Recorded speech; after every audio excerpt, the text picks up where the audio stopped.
ఇంటికి చుట్టాలు వచ్చినప్పుడు మనందరికీ గుర్తొచ్చేది మినపగారెలు. ముందు రోజు రాత్రి బాగా నానబెట్టుకున్న మినప్పప్పుని అలా కోర్స్గా గ్రైండ్ చేసుకోండి.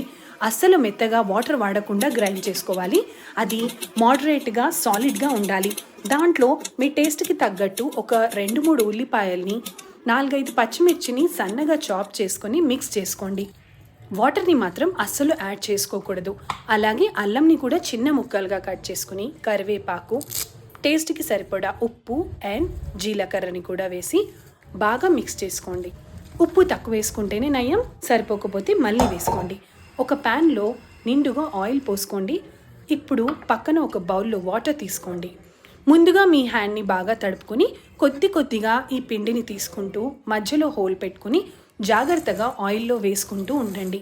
1-2 పోయాక మీకే చాలా బాగా అర్థమైపోతుంది. చక్కగా గారెలు వచ్చేస్తాయి. ఇంకా వాటిని అటు ఇటు కదపకుండా ఒక 2 minutes ఉంచండి. తర్వాత హై ఫ్లేమ్లో మాత్రమే దీన్ని కుక్ చేయాలి, లేదంటే ఆయిల్ పీల్ చేసుకుంటుంది. చూసారా ఎంత క్రిస్ప్గా సౌండ్ వస్తుందో? నా మినపగారెలు ఇంట్లో అందరికీ ఇష్టం. ఇలా క్రిస్పీగా ఉంటాయి, ఆయిల్ తక్కువగా ఉంటుంది.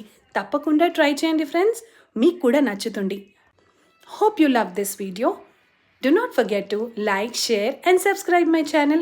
మరి మీ ఇంట్లో మీ ఫేవరెట్ స్నాక్ ఏంటి నాకు తప్పకుండా కమెంట్లో పెట్టండి. See you in my next video. కొత్త వాళ్ళైతే సబ్స్క్రైబ్ చేయడం మర్చిపోకండి, ఎందుకంటే మీకు ప్రతి వీడియో నోటిఫికేషన్ వస్తుంది. Thank you.